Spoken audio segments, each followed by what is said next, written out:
This is Street Connect, a project that I started to bring more purpose and connection into New York City life. And I do that by having conversations with strangers.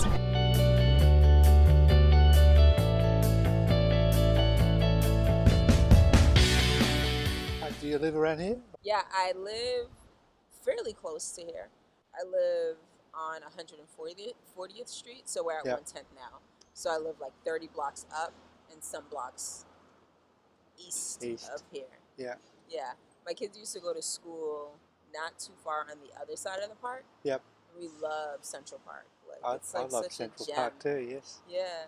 So this is your first time in New York? Second time, yeah. Or can you tell me about something that you've overcome that you didn't think you could? Overcome recently or at all? At all. Yeah, well, this 42.2K that I ran just recently was one. It's probably mainly around running that I've sort of gone through difficulties, I suppose.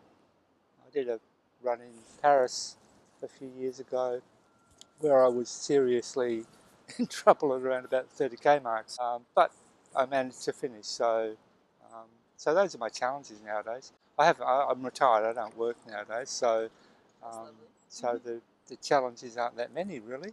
My partner thinks my full-time job is running, so that's where my challenges are. Like, how do you work up to preparing for like a marathon and like? You just run a lot. I mean, there are different ways. So with me, I'm old school, so I just run. You just run Yeah. and run and run. I don't know about anybody else, but I've never quite mastered it yet. That was my 14th, and I still didn't get it right. So maybe next time. That was your 14th marathon, you Yeah. said? Mm.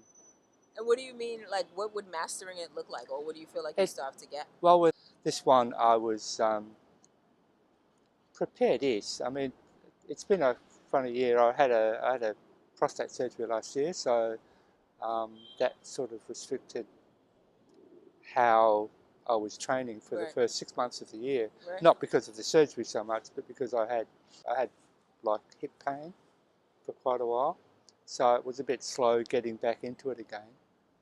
But just in terms of what you put in your body along the way, that sort of thing, what you drink, what you eat, whether you're running correctly, those things make a difference. So I didn't quite get it right this time, but it was okay. How do you mentally do it? Because I feel like as soon as I start running, I'm like, this is the worst. Why am I doing this? This is so dumb. I'm so tired. So what do you say to yourself, or like, how do you? I think that it's because it's something I really want to do. So that's how you manage it. I don't go overboard. I just sort of run along, listening to a bit of music, that sort of thing. And I also have two kids that one's 38, the other's 35, and the younger one has done about 7 marathons, but stopped because he does other things. The older one has just started. So they he's kind of done take about after you. 3. Yeah, but they, I don't want them to catch up now, so so I have to keep going. So that's mentally where I'm at. I have to keep running now, as long as I can. So, but you take one at a time, like they say, So we'll see. The simplicity of saying, like, I keep going because I want to. I feel like there's something like simple and profound about that too. Because sometimes I feel like, when I'm doing something even that I love to do, I can like think about success. Like when I'm even like this, series, it's like, are enough people watching it? And at times feel like giving up because maybe it's not getting the exposure that I wanted to get. Mm-hmm. And to think, no, you keep doing it because you want to do it, because you like it. You know what I mean?